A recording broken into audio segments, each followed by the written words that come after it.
স্বরাষ্ট্রমন্ত্রী অমিত শাহের সঙ্গে বৈঠক করলেন সাংসদ প্রিয়াঙ্কা গান্ধী। কেন্দ্রীয় স্বরাষ্ট্রমন্ত্রী অমিত শাহ প্রায় 5.5 বছর ধরে দেশের এই গুরুত্বপূর্ণ দফতর সামলাচ্ছেন। তবে এ পর্যন্ত গান্ধী পরিবারের কোনো সদস্য সরকারি কাজে তার দরবারে যাননি। সাংসদ হওয়ার পর 2 সপ্তাহের মধ্যেই প্রিয়াঙ্কা গান্ধী সে প্রথাই ভাঙলেন। রাহুল গান্ধীর ছেড়ে যাওয়া আসনে সাংসদ নির্বাচিত হয়েছেন বোন প্রিয়াঙ্কা গান্ধী। তার 2 সপ্তাহের মধ্যেই কেন্দ্রীয় স্বরাষ্ট্রমন্ত্রী অমিত শাহর সঙ্গে দেখা করলেন সোনিয়া কন্যা। ওয়ানারে ভূমিধস এবং 3 বছর আগে রাজ্যে বন্যায় ক্ষয়ক্ষতি নিয়ে স্বরাষ্ট্রমন্ত্রীর সঙ্গে কথা বলেন প্রিয়াঙ্কা। ওয়ানারের নতুন সাংসদের সঙ্গে ছিলেন কেরলের কংগ্রেস সাংসদেরাও। গত সেপ্টেম্বরে ভয়ঙ্কর ভূমিধসে বিধ্বস্ত হয়েছিল ওয়ানার। ধীরে ধীরে দুঃস্বপ্নের সেই দিন কাটিয়ে উঠেছে স্থানীয়রা। তবে তাদের আরও সরকারি সাহায্য প্রয়োজন।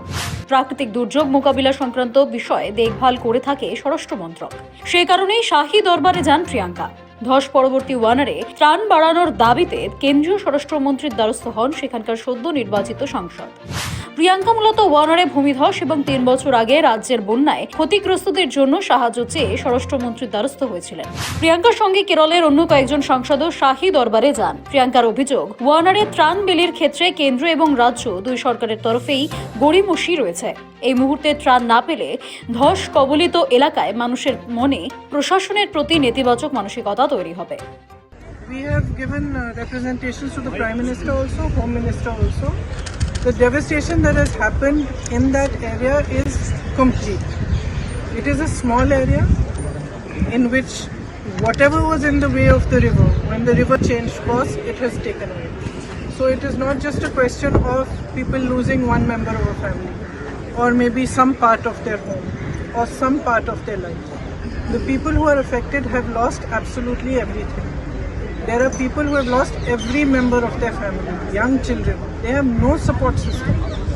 And in such circumstances, if the center cannot step up, then it sends a very bad message to the entire country actually. And especially to the victims. The Prime Minister visited, he met the victims. I personally spoke to them, and even after he met them, they expressed that now he has come, maybe we will get some relief from the center. 4 months have passed, and that relief has not been forthcoming. So I have appealed to the Home Minister, and he's listened to us very kindly. I have appealed to him that we rise above politics and truly recognize the pain and the suffering that these people have gone through. Because the suffering is immense. As I said, there are children who have lost every single member of their family. Who can they turn to if they cannot turn to Government of India? If they cannot turn for any help or assistance? Houses have been washed away.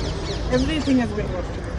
So it is just on behalf of all the MPs of Kerala, it was our appeal to them that they should consider this very seriously. প্রাকৃতিক দুর্যোগ মোকাবিলা সংক্রান্ত বিষয়ে দেখভাল করে থাকে স্বরাষ্ট্র মন্ত্রক। এই খাতে ক্ষতিপূরণের অঙ্ক নির্ধারণ এবং কেন্দ্রীয় সরকারের তরফে সাহায্য দেওয়ার কথা স্বরাষ্ট্র মন্ত্রকের। সেদিক থেকে নিয়ম বলছে সাংসদ হিসেবে প্রিয়াঙ্কা যা করেছেন সেটা স্বাভাবিক, কিন্তু গান্ধী পরিবারের সদস্য হিসেবে এভাবে শাহী দরবার অস্বাভাবিক।